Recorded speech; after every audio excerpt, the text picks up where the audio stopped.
versículo 24 ao 27.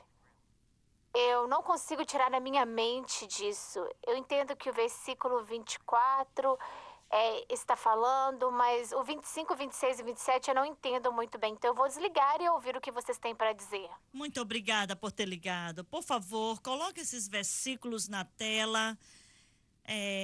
24 diz, e disse: em verdade vos digo que nenhum profeta é bem recebido na sua pátria.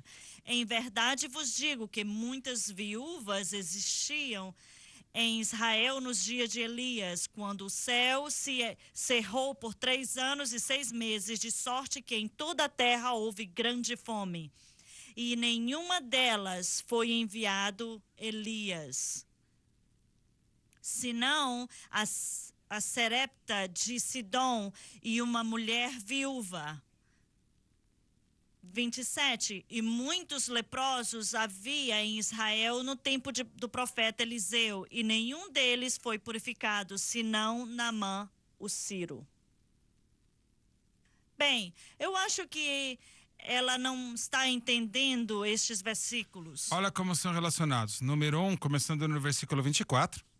O Senhor está deixando bem claro que ele veio para o seu próprio, o seu povo não o recebeu. Ele veio para Israel, ele veio para morrer para Israel, e eles o rejeitaram como Messias. E aí ele conta uma história, né? Ele começa a falar sobre Elias, né? Eles ficaram bravos por causa do fato de que Naamã era um gentil. E isso deixaram eles bravos, porque ele era sírio, né? E eles eram cachorros para eles. E como que você pode falar dessa história de Elias, desse gentil, né, esse cachorro? E eles ficaram tão orgulhosos com a religião, e isso deixou irado, né? Porque eles saíram do templo, eles queriam machucá-lo, mas não podiam, né? Porque o poder era muito forte. Verdade. Mas olha, tudo que Deus está mostrando para você é que eles amam a sua religião mais do que o Messias. E ele está falando de Elias, que na época, né, que aconteceu isso com essa viúva, ele estava correndo de Acabe, que queria matá-lo. Então nenhum profeta mesmo... Isso, Elias. Você lê a história, né, da Bíblia, a história dos profetas, muitos poucos. Batista foi o único que morreu de uma morte natural. Todos os outros foram assassinados. Foram crucificados mas desculpa, João Amado, não João Batista, mas eu já preguei em todo mundo. E todos os estados que eu preguei menos em Louisiana do que qualquer outro estado da União que eu já preguei. E é porque eu só aceito mais fora de Louisiana do que eu sou aqui. Essa é a razão porque temos grandes cidades, cruzadas em grandes cidades, de milhares vindo. Não tivemos nenhuma em Louisiana. Eles não vêm. É como se fosse um membro familiar para eles. Meu irmão, não vou não. Aqueles que te conhecem assim, olha, eles olham de lado e olham de uma outra maneira para você. Mas é isso que o Senhor estava mostrando, o ódio contra eles, que eles não aceitariam, e estava mostrando como que a religião cega os seus olhos e eles ficavam nervosos.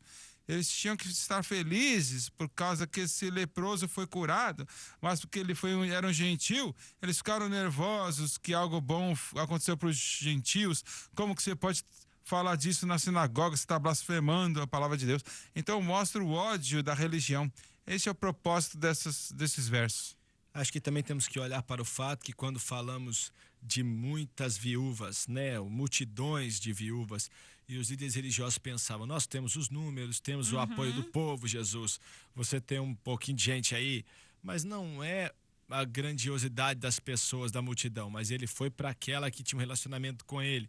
Então não eram quantos leprosos tinham, mas aquele que teve fé para, né, se lavar 7 vezes. E ainda que ele fosse gentio, um sírio, né, um general, ele teve fé.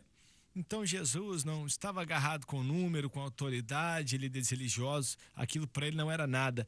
Ele trabalha onde vê fé.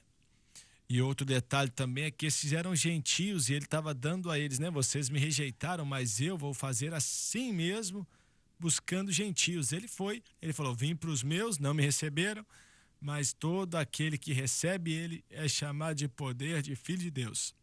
Veio para eles, e o grego diz que ele veio para aqueles que eram íntimos dele. E íntimos é perolambano. Perolambano quer dizer trazer ao seu lado, receber do seu lado, né? Aqui, ó, costela a costela. É o conceito de um casal adolescente que você vê eles andando e um tá andando coladinho com o outro. Jesus falou assim: eu vim para aqueles íntimos que eu amava e eles não queriam deixar eu abraçá-los, né? No caso, então, isso aí é algo sério. Temos algum comentário? Nós vamos para um pequeno intervalo. Laura, esperamos que tenhamos lhe ajudado. Voltamos já já. Saiba mais sobre o Francis e Amigos no nosso site, francisandfriends.com.